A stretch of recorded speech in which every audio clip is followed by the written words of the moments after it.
as we're calling it, into a noose. That's a noose. So whether it was done like, hey, this is funny, we have a little bit of rope here, let's tie it into a noose, or whether it was targeted at somebody, if it was there in October, as they're saying, it was targeted at somebody then, or it was just a complete, just silly prank. Hey, let's tie this extra rope here into a noose. It's a noose. So if you're out there saying like, wasn't ever a noose, it wasn't, it's a noose. So why was it there is the next question. Why was it tied there? And again, could be just hey, look, I don't know how to tie another knot. I'm going to just tie this into a noose. I guess. I don't know what else it could be. But somebody tied a noose in that one garage that wasn't in any other garage. Don, the image that I have and I have seen of what was hanging in my garage is not a garage pool. I've been racing all my life. We've raced out of hundreds of garages that never had garage pools like that. So people that want to call it a garage pool and put out old videos and photos of knots being in there as their evidence. Go ahead. In an expanded report, according to, and this is Ryan McGee and ESPN.com, according to NASCAR, every one of those pull downs in the garage area at Talladega was part of the FBI investigation. The only one of those fashioned into a noose was the rope in Garage 4. Also, in his official statement, this was written by U.S. Attorney J.E. Town. The agent in charge of this was a guy named Johnny Sharp. Sharp used the word, quote, noose 4 times and never disputed that it was a noose. So here's the deal. I'm not interested in debating, knots and the look of ropes. This is going to go unanswered, I think. Yeah. There is no clarity. I don't believe NASCAR handled it the right way. I don't know why an investigation was rushed through, because the fact is NASCAR is still investigating. So maybe there'll be more clarity when they're done. I doubt it. But this was poorly handled. But Bubba Wallace says double down, and he's like, hey, that's what I saw, man. I don't see ropes like that. I don't know where you're getting a door pull or garage pull or whatever it's called. It's also what the FBI saw. Yeah. It's also what NASCAR officials saw. It's also what his team members saw. This is what we said. This is exactly what we were saying yesterday. All these people saw this and said this is a noose. Now you can, and by the way, when people say, "Hey, NASCAR blew this," it's lots of people within NASCAR. So I don't know if there's one higher up who was like, let's use this as a statement. It's all orchestrated. We'll kind of, we'll fix it.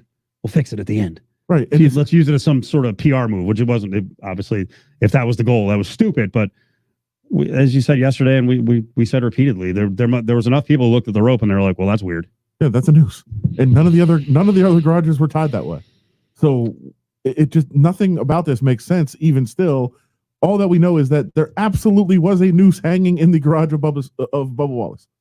There just was. Like that's not up for debate. All these other things are. When was it there? Who tied it? Why they tied? Like all those things can still be debated. Mm-hmm.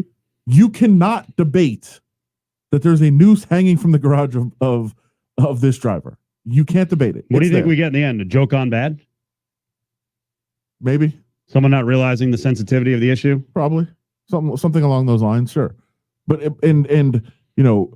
he, again, when he was doing that interview, he said he saw the FBI evidence. So this is not him going out and saying, like, there's a noose in my garage. Somebody saw it, told NASCAR.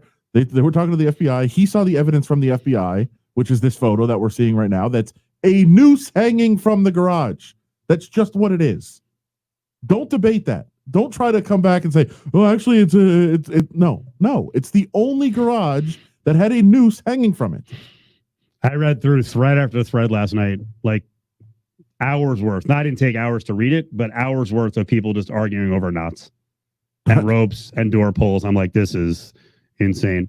Our first basketball experience is going to be the basketball tournament for $1 million, winner take all. Yeah. And really it's turned into either overseas all-star teams, American players who play overseas, or just a collection of players from particular schools.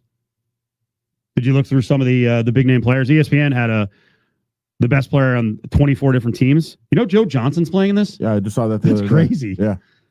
Yeah, jumping in. And that's like an all-time, not all-time, but one of the best scorers of his era. And what were you going to say? He's playing on the overseas elite team, I think. Yeah. Other names that I thought this one was really interesting. Caleb Wesson, who's going into the 2020 draft. Like he's not some guy who hasn't had his chance in the NBA, and he's 28 years old. Like he's trying to raise his profile for the upcoming draft by playing in this tournament. Don't get hurt. Oh boy, is he going to play for the Ohio State team? It says Big X, but I think there's another. I think there's a separate team that's Ohio State. There is. Yeah, they always play. Aaron Kraft, I think, plays on that team. Yeah, and the Dominator, Mike Down, who played for TJ Altenberger, he's on a team as well. So guys like Isaac Haas, remember him? Oh yeah, 7'2", 500 pounds, big muscular guy for Purdue. He's in it, so I'll probably watch it here and there. It's pretty good basketball. I think the Isaiah Austin story is pretty cool too. That was the other one. Yeah, he's playing. Yeah, good for him. Yeah, great kid. Do you know a story? Why he wasn't allowed to play in the NBA? It was the heart issue. Yep. He sat with us at Summer League. That's right. Great. 7-footer from Baylor, and still trying to hoop it up. So that's very cool for him. All right, on the way back, we'll get to Justin Watkins. So we sent out a picture of the rope, right, on ESPN Las Vegas. You can take a look at it. Yeah. It was one of these, kind of hidden photo type things. Why doesn't NASCAR just put out the picture? Like, is there a legal reason? It's got to be, right? Visit Cofield's Corner on lvsportsnetwork.com for access to the latest podcasts and best interviews. Hey, this is Dan, the laptop man from PC Laptops. I know we're going